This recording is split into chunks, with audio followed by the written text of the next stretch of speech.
किशोरभाई बालिसा मोटी बोले से मिलने का सत्संग ही बहाना है, सत्संग ही बहाना है। दुनिया वाले क्या जाने मेरा पुराना है, दुनिया वाले क्या समझे रिश्ता पुराना। मेरा श्याम का ठिकाना है, सामने से मिलने का सत्संग बहाना है।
तो कि एम थोड़ा भगवान प्रगट थाय घरे जाऊँ हालूँ भेगू आऊँ तारा पिता ने तारी माता ने मनावूँ नहीं नहीं ध्रुवजीए कह્યું मारो दृढ़ भरोसो छे मारे ईश्वरना खोड़े बेसवीने जावुं छे पछी मने मारी नाखे पशु पक्षी संसारना लोको गमे ते मने कहे મારે હવે પાછું નગરમાં નથી જવું.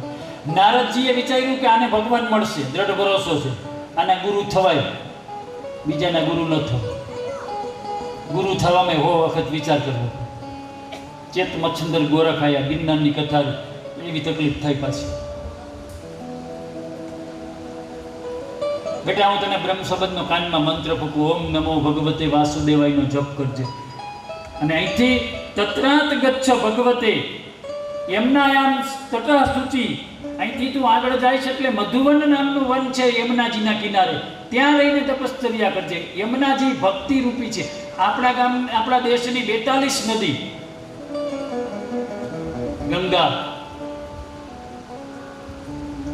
ગંગાનું સ્નાન, ગંગામાં સ્નાન કરો ને મારા ને તમારા પાપ જાય. યમુનાનું પાન કરો તો પાપ જાય. પણ આપણી ગુજરાતની નર્મદા એવી છે, ખાલી નર્મદાને દૂરથી ધ્યાન કરો ને ત્યાં જ તમારા ને મારા પાપ હોય. હવે તો નર્મદા ઘરે ઘરે આવી ગઈ છે. પણ આ 3 નદીનું, આપણા દેશની નદીમાં નર્મદા નદી આદિ નદી, નર્મદાના કંકર એટલા શંકર. તમે નર્મદામાં જાઓ ને ઓમકારેશ્વર, અને ત્યાં નર્મદામાં સ્નાન કરવા જાઓ, એનું સ્વરૂપ શાલિગ્રામ મીનાની પૂજા નકામી, શંખ શાલિગ્રામ મીનાની પૂજા નકામી. પ્રભુ હું આપને જાણીશ છું, મારા માટે તમારે મધુવનમાં આવું. દક્ષિણા આપું, એ દક્ષિણામાંથી તમે દેવોને ભાગ ન આપતા, કારણ કે દેવતાઓ તમારું મોસાળ થાય છે. વસ્તાએ કહ્યું કે મારે મારા મામાની ઘરે નહીં મોકલું. એ યુદ્ધ કર્યું, ઇન્દ્ર વિજયી થયો. ભાઈ મામા એ તો મામા ને, પેલા વિશ્વરૂપેની મામા ગરીબ હતા, એની ઘરે અર્ધ દ્રવ્ય મોકલી દીધું. ઇન્દ્રને આ વાતની ખબર પડી, ઇન્દ્રએ વિશ્વરૂપનું માથું ઉડાડી દીધું. અહીંથી વિશ્વકર્મા ભગવાનની કથાનું ભાગવત છે, માથું ઉડાડી દીધું. અને બ્રહ્મત્યા લાગી, બ્રાહ્મણનો દીકરો. ભગવાનને કહેવા મારે શું કરું? ભગવાન કે તારી બ્રહ્મત્યા થોડા કોઈ લે તો જાય. પ્રાર્થના કરી. 4 વ્યક્તિએ ઇન્દ્રની બ્રહ્મત્યા લીધી. એક પૃથ્વીમાં ખાડા ટેકરા થાય, ઇન્દ્રની બ્રહ્મત્યાનો ભાગ છે. ઇન્દ્રએ એને આશીર્વાદ આપ્યા કે ચોમાસામાં હું વરસાદથી પાણી તમારી પૃથ્વીને સમથળ બનાવી દઈશ. બીજી બ્રહ્મત્યાનો ભાગ વૃક્ષોએ લીધો. વૃક્ષોમાંથી દૂધ અને ગુંદ નીકળે, એ ઇન્દ્રની બ્રહ્મત્યાનો ભાગ છે. અને ઇન્દ્રએ વૃક્ષમાં જીવ મૂક્યો. તમને કોઈ કાપશે તો તમારી ડાળીઓ પાછી નવ પડી. આ વૈજ્ઞાનિકોએ તો હમણાં શોધ્યું કે વૃક્ષમાં જીવ છે. હવે આપણા ઇન્દ્રએ અગાઉ વરદાન આપી દીધું, અને આપણા વેદોએ અગાઉ કહી દીધું, નમઃ ઋષિકેશ વૃક્ષેભ્યો નમઃ હરિકેશેભ્યો નમઃ. વૃક્ષ જ હરિ છે. તો અશ્વમેઘ યજ્ઞનું પુણ્ય મળે છે. ચારે બાજુ જ્યાં જુઓ ને વાવો. ભવિષ્યની 42 પૂગ્યું, 10 વર્ષ પછી વૃક્ષો કેટલા કપાહે અને 10 વર્ષ પછી 52 પહોંચશે એની ભય છે. તો વૃક્ષોએ ભગવાને વરદાન. ત્રીજો ભાગ જલે લીધો. જળની અંદર શેવાળ છે, ઇન્દ્રની બ્રહ્મત્યાનો ભાગ છે. અને એ શેવાળ વૃક્ષ જલને આશીર્વાદ આપ્યા, જળમાં મળ નહીં. આ જમીન છે ને, એમાં તો બધા ખેડૂતનું ગામ આવતા. 3 ફૂટની 4 ફૂટની ખુરશી બનાવીએ, એમાં નવી માટી નાખીએ, એને હમથળ કરીને લાદી નાખીને રેવા જાય. 3 ફૂટમાં કાંઈ છે નહીં. નકર કોક વળી આપણને એમ કે આમાં આ ડાયટ્યું છે ને ફલાણું છે, શંકામાં નાખે. આપણા વડવા હોશિયાર હતા. 3 ફૂટ જમીન, 3 ફૂટ પાણી જાય. પાણી એકદમ પીવા લાયક છે, યાદ રાખજો. પૃથ્વીને ઇન્દ્રએ, આ જલને ઇન્દ્રએ આશીર્વાદ આપ્યા છે. અને છેલ્લા ભાગની બ્રહ્મત્યાનો ભાગ છે. ઇન્દ્રએ સ્ત્રીઓને આશીર્વાદ આપ્યા કે તમે જ્યારે ગર્ભ ધારણ કરશો ત્યારે દિવસે તો તમે તમારું ધ્યાન રાખો, રાત્રે કોણ ધ્યાન રાખે? ઇન્દ્રએ સ્ત્રીઓને આશીર્વાદ આપ્યા, રાત્રે હું તમારું રક્ષણ કરવા આવીશ અને તમારા બાળકનું રક્ષણ કરીશ. 4 ભાગ. અને ઇન્દ્ર પછી વત્રાસુરની ઉત્પત્તિ. અને વત્રાસુરને મારવા માટે વજ્ર બનાવ્યું. દધીચી ઋષિએ હાડકા આપ્યા. આપણા દેશના ભાગવતની શ્રેષ્ઠ સ્તુતિ હોય તો વત્રાસુર સ્તુતિ છે. દેવતાઓ તો સ્તુતિ કરે, ભાઈ રાક્ષસ સ્તુતિ કરી ગઈ. રાક્ષસ પહેલા શ્લોકની અંદર વત્રાસુરે શરણાગતિની માગણી કરી. આ વત્રાસુર સ્તુતિ.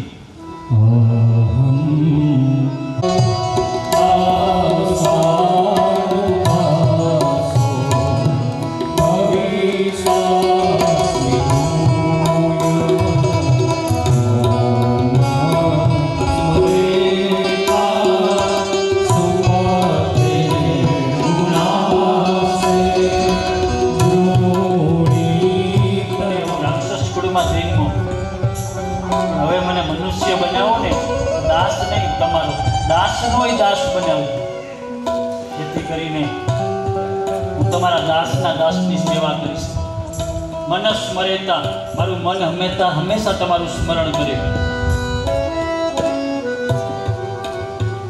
મન સ્મરણ કરે. સુપતેર ગુણાસ્તે, મારી વાણી હંમેશા તમારા ગુણગાન ગાય. અને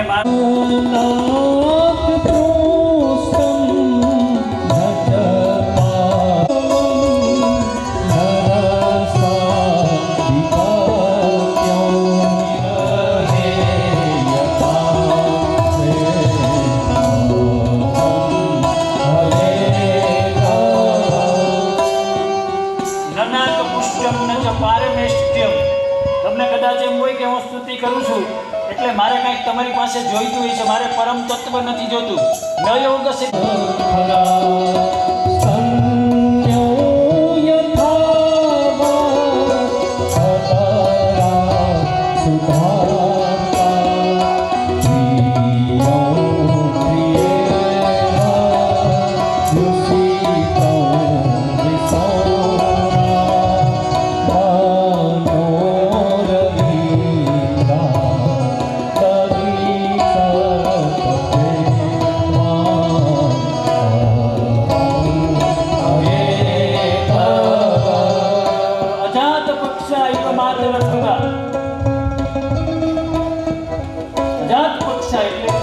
પક્ષી એના માળામાંથી એના બચ્ચા માટે કણ લેવા જાય, પાછળથી એનું બચ્ચું હમણાં માં આવશે, મને આપશે, હમણાં માં આવશે. વળી એને કીધું ગાય ધણમાં જાય, ગાય આવવાની હોય ને વાછરડું ભાંભરતું હોય કે હમણાં મારી માં આવશે, હમણાં મારી માં આવશે. એવી જે ભાવના તીવ્ર એની મામા છે ને, એવી તીવ્ર ભાવના હે ઠાકોરજી મારી તમારામાં થાય. વળી છેલ્લે વત્રાસુર બોલ્યો, જે પત્નીનો પતિ 12 વર્ષથી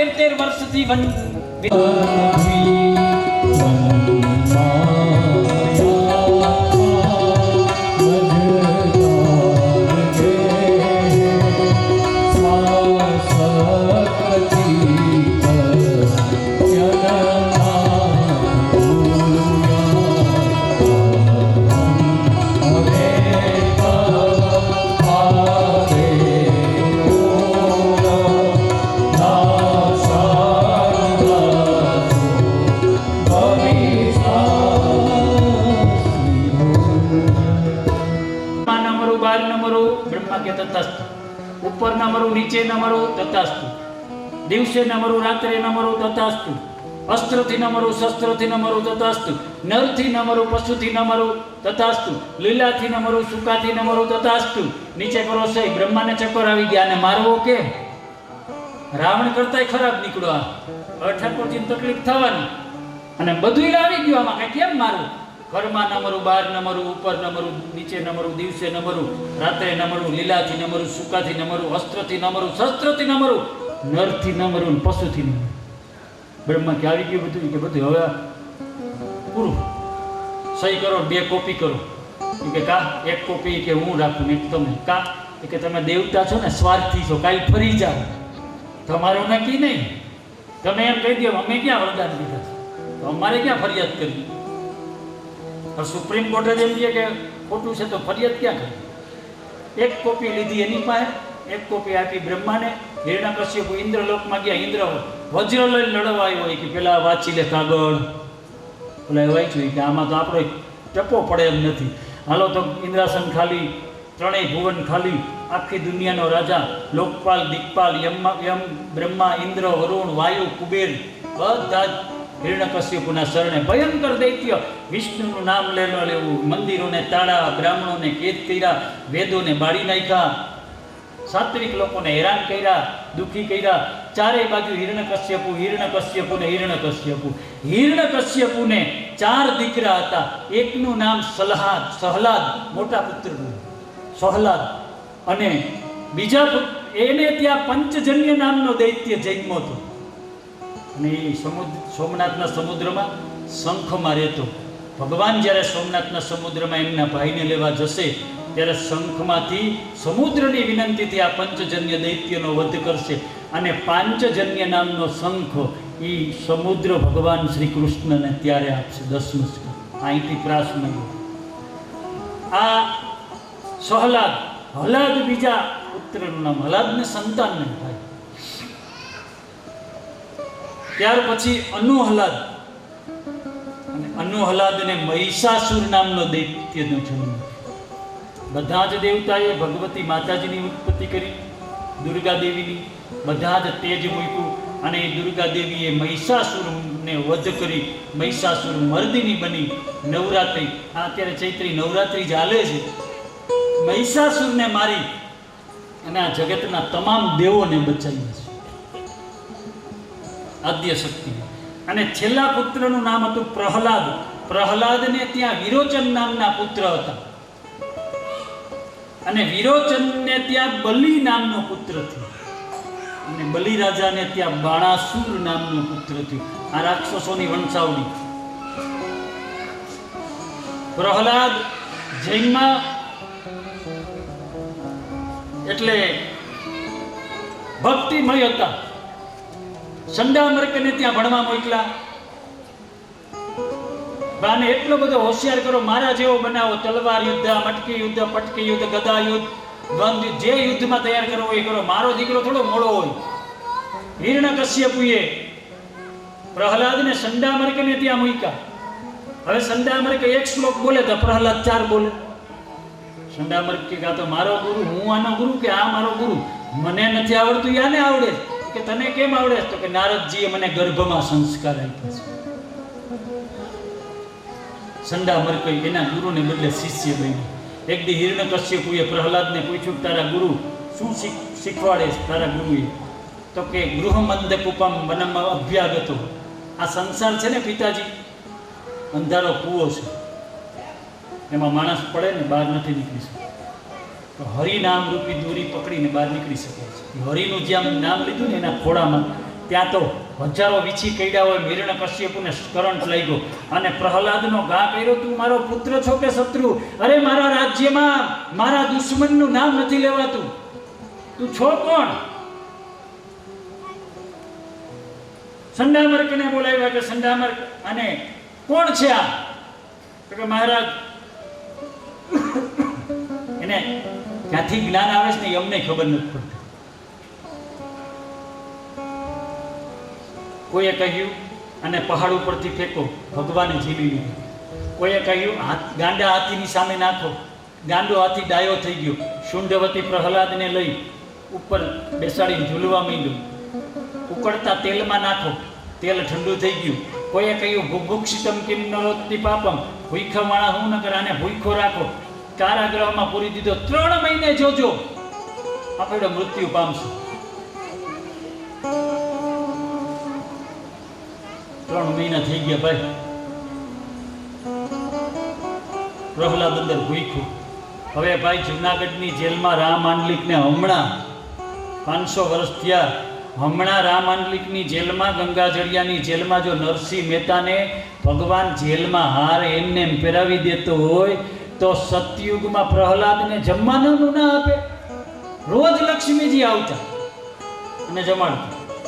બધાએ કીધું મહારાજ હવે જુઓ જેલમાં લગભગ તો પૂરું થઈ ગયું છે તમારા પુત્રનું. પણ જ્યાં દરવાજા ખોલ્યા તો પ્રહલાદ તો એથી વધારે દિવ્ય, કારણ કે સ્વર્ગનું ગૌલોકનું ભોજન કરતા, ભગવાનનું લક્ષ્મીજીના હાથનું ભોજન કરતું. બધાએ કહ્યું આ તારો પુત્ર જાદુગર છે, હવે એને કેમ મારવું? તેની બેન આવી સિંહિકા, બીજું નામ હોલિકા. કે ભાઈ મને એક ચાદર મળી છે, એ હું ઓઢીને બેસું ને તો મને અગ્નિ બાળી ન શકે, અને હું લઈને જેને બેસું એ બળી જાય. તારા પુત્રને લઈને બેસી જાય એ બળી જશે, હું બચી જઈશ. આ સિંહિકા એટલે રાહુની માં.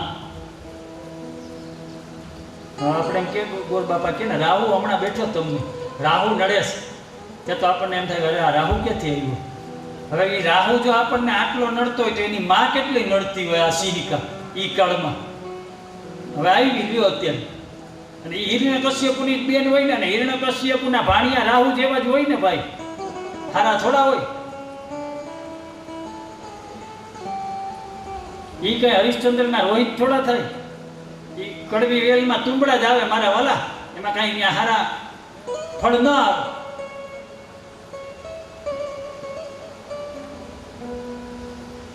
હિરણ્યકશ્યપ, હોલિકા બેઠી શાલ ઓઢી, 49 વાયુ હમણાં જ ભગવાને ઉત્પન્ન કર્યા મોકલા. સાદર ઉડીને પ્રહલાદને વીંટળાઈ ગઈ. સિંહિકા હોલિકા બળીને ભસ્મ થઈ. હવે તમને એક સવાલ કરું ધોરણિયામાં, વિચારજો. મને લાલ ચોળ કર્યો અને પ્રહલાદને હિરણ્યકશ્યપે કહ્યું કે તું તારો ભગવાન ક્યાં છે? પ્રહલાદે કહ્યું અત્ર તત્ર સર્વત્ર, જલે વિષ્ણુ સ્થલે વિષ્ણુ, વિષ્ણુ પર્વત મસ્તકે, જ્યાં જ્યાં નજર મારી ઠરે, યાદી ભરી છે આપની, કોઈ જગ્યા મારા ભગવાન વિનાની ખાલી નથી. હવે મારે તમને શું કહેવું? હિરણ્યકશ્યપુ કે તારો ભગવાન બધી જગ્યાએ હોય તો આ સ્તંભમાં હોય ને, ક્યાંય હોય ને, કે તો સ્તંભમાં હોય ને. જો તારો ભગવાન સ્તંભમાં હોય તો તું એક કામ કર, એ સ્તંભને બાથ ભીડી જા. તારો ભગવાન હોય તો કવાસોમ યદી ચ સર્વત્ર તસ્માત સ્તંભેર ન દસ્યતે. તને જો ભગવાન બધે દેખાતો હોય તો આ સ્તંભમાં દેખાય ને, બાથ ભીડી જા. અને પ્રહલાદે દોટ મૂકી અને એકદમ બાથ ભીડી, અને જ્યાં સ્તંભને બાથ ભીડી ત્યાં તો દીપકારો દોડી ગયા.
હિરણ્યકશ્યપુને લઈને ઉંબરા વચ્ચે ઊભો રાખી દીધો.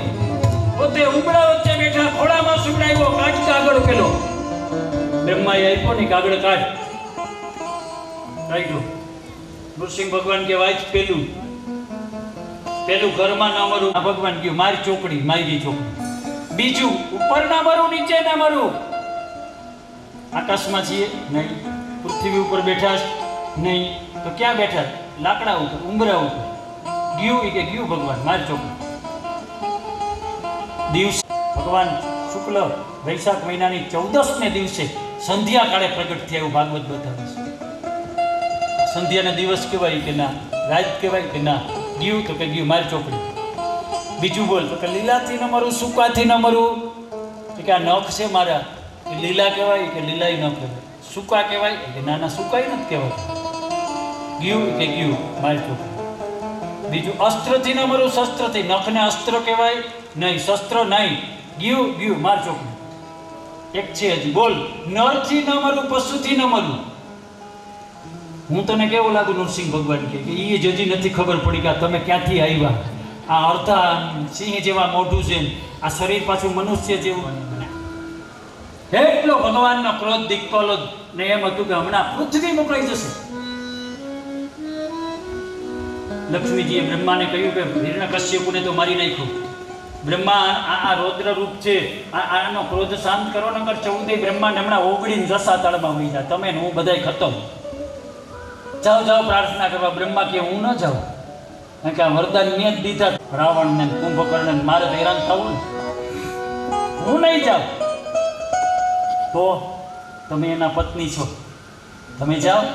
બ્રહ્મા કહે મેં સાંભળ્યું છે કે ભગવાન એના માટે આવ્યા, મારા તમારા માટે નથી આવ્યા. પ્રહલાદને આગળ, એની પાછળ બ્રહ્મા, ઇન્દ્ર, વરુણ, વાયુ, લક્ષ્મીજી તમામ દેવતાઓએ જઈ અને પ્રહલાદે નૃસિંહ ભગવાનની સ્તુતિ કરી.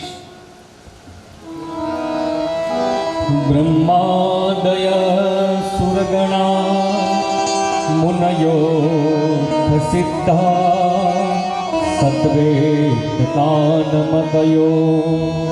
વચસાં પ્રવાહે નારાધિતુમ પુરગુણે રઘુનાપિ પિપ્રુ કિં તોષ્ટુમર્હતિ સમે હરિરુગ્રજાતે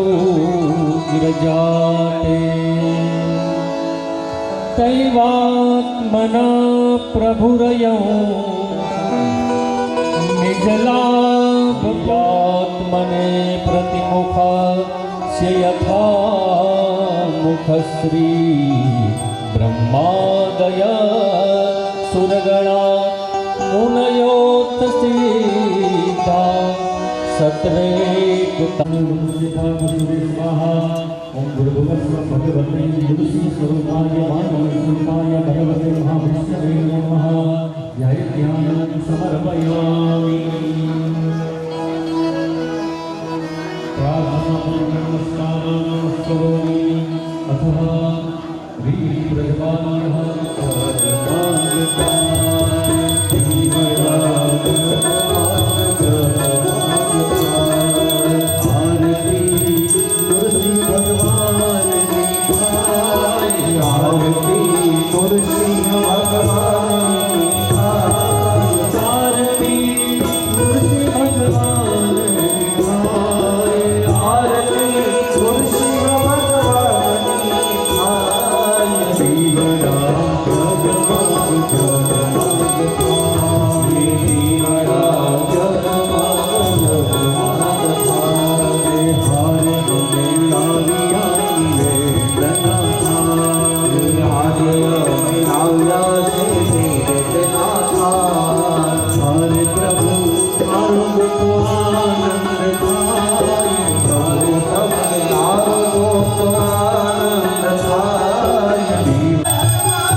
Jai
થાળી કરી દઉં.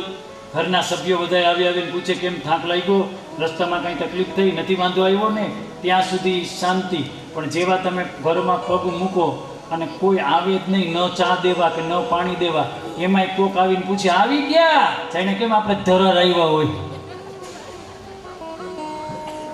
એટલે સમજવું કે આપણો મુકુટ ત્રાસો થયો, હવે ભક્તિમાં મન લગાડવું.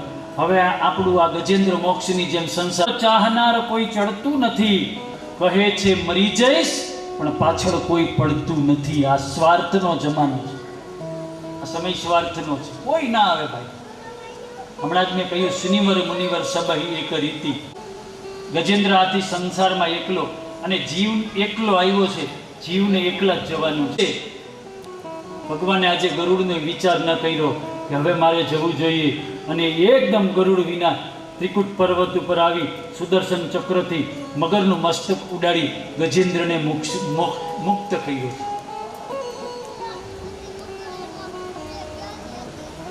બોલ ગજેન્દ્ર હાથીને કહ્યું જીવન જોઈએ તો જીવન આપું, સુખ જોતું હોય તો સુખ આપું, એવો કોઈ અવતાર તને આપું. દુનિયામાં પહેલી જ વખત ગજેન્દ્ર હાથીએ કહ્યું મને તમારે આપવું હોય તો મોક્ષ આપો, ફરી મારે જન્મ લેવો નથી. આ સંસારને મેં જોયું, સંસાર અસાર છે.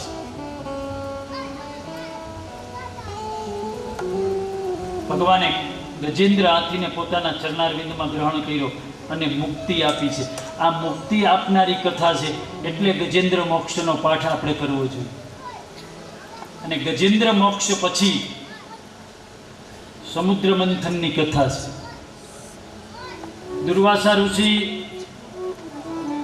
એક વખત હાર પહેરી અને એક રસ્તા ઉપર જતા હતા, સામે ઇન્દ્ર મળ્યો, અને ઇન્દ્રને જો છે તો મારો યજમાન, એટલે હાર કાઢી હાથીને આપ્યો, હાથીએ માવતને આપ્યો, માવતે ઇન્દ્રને આપ્યો. ઇન્દ્રએ જોયું કે કરમાઈ ગયેલો પહેરેલો હાર, હવે આ દુર્વાસા ઋષિ મને શું સમજે છે, હું તો ઇન્દ્ર, હીરા માણે ખાચા મોતી પહેરનારો, અને આવા કરમાઈ ગયેલા હાર મને આપે છે.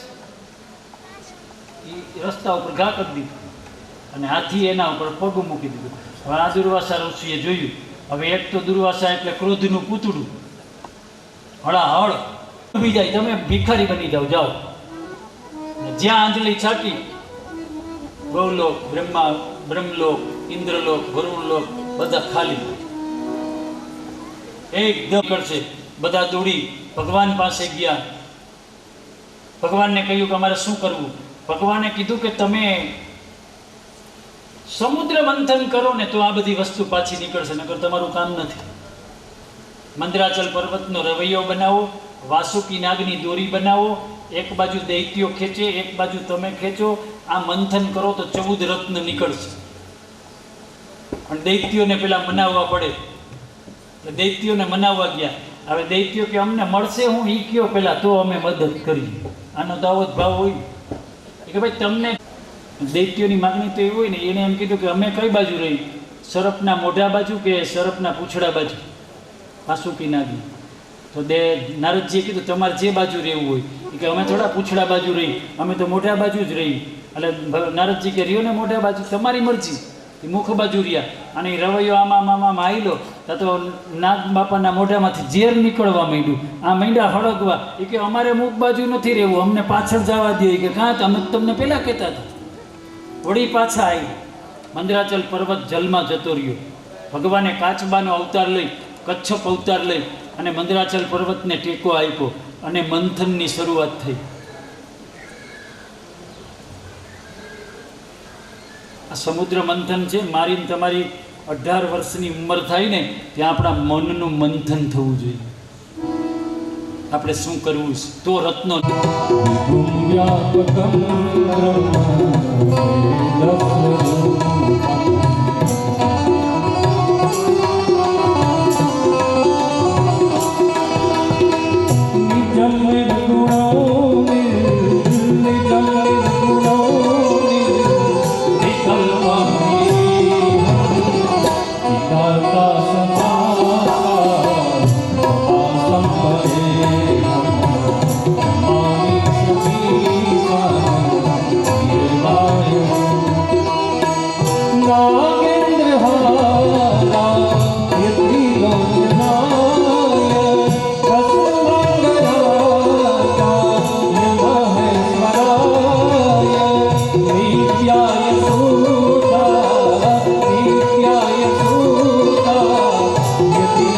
शिवाय तस्मै नमः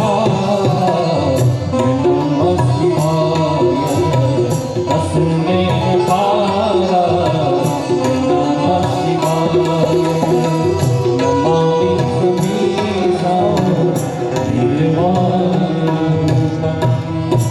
મહાદેવજીની સ્તુતિ વંદના કરી કે હે નાથ, તમારા ઉપર જ્યારે જ્યારે આપતી અને વિપત્તિ આવી છે એને ઉગારનારા મહાદેવ તમે જ છો.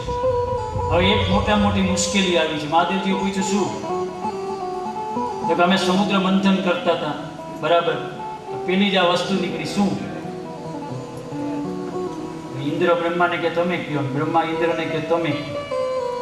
આપણે કોકની ઘરે પેંડા દેવા જાય તો આપણને પૂછે ને શેના પેંડા? આપણે એમ કહેવાય દીકરાની સગાઈ થઈ, દીકરીની સગાઈ થઈ, બાબો 12મામાં સારા માર્કે પાસ થયો એના પેંડા. પણ કોકની ઘરે જઈને 100% મોનોકોટો ફોસ લઈને જવાય કે આ પી જાવ તમે, લ્યો અમારી ઘરે આવો ઉત્સવ છે, તમને ઝેર પાવા આવ્યા. આશ્રમની અંદર પ્રગટ થયા. બોલો શ્રી રામચંદ્ર ભગવાન કી જય, બાલકૃષ્ણ લાલ કી જય.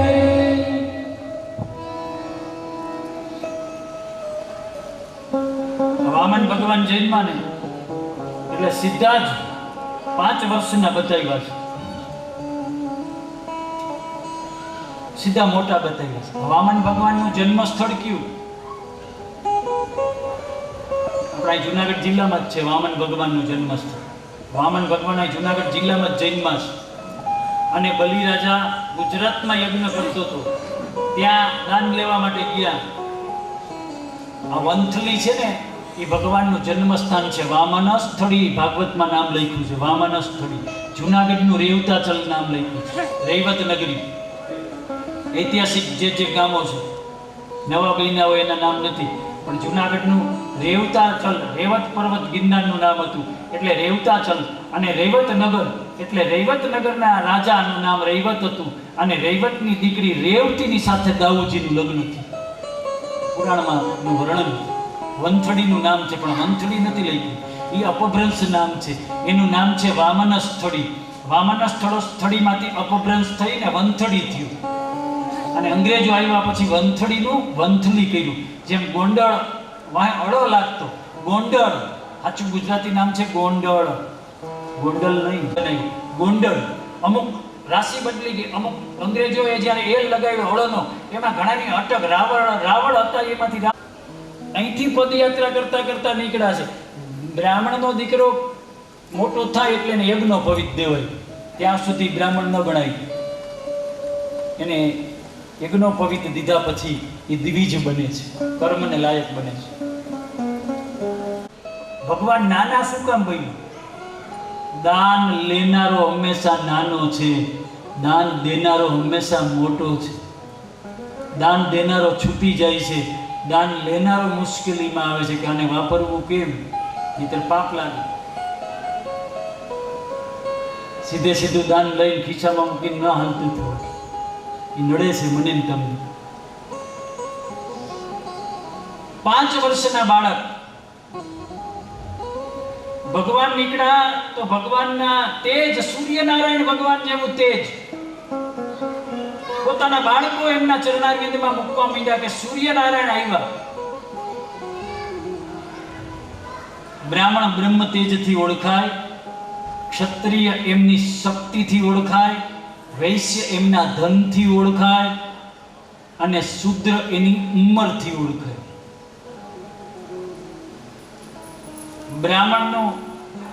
બ્રાહ્મણમાં મોટો કોણ? જેની પાસે બ્રહ્મ તેજ છે એ બ્રાહ્મણમાં મોટો છે. ક્ષત્રિયમાં મોટો કોણ? જેની પાસે શક્તિ છે એ મોટો છે. વૈશ્યમાં મોટો કોણ? જેની પાસે ધન વધારે એ મોટો છે. અને શૂદ્રમાં મોટો કોણ? જે સૌથી ઉંમરમાં મોટો ને એ મોટો છે. બ્રાહ્મણની દિવાળી શ્રાવણ સુદ પૂનમ બળેવ, યજ્ઞોપવિત બદલ્યો. ક્ષત્રિયની દિવાળી આસો સુદ દસમ દશેરા, સમી પૂજન, શસ્ત્ર પૂજન. વૈશ્યની દિવાળી આસો વદ અમાસ, દિવાળી ચોપડા પૂજન.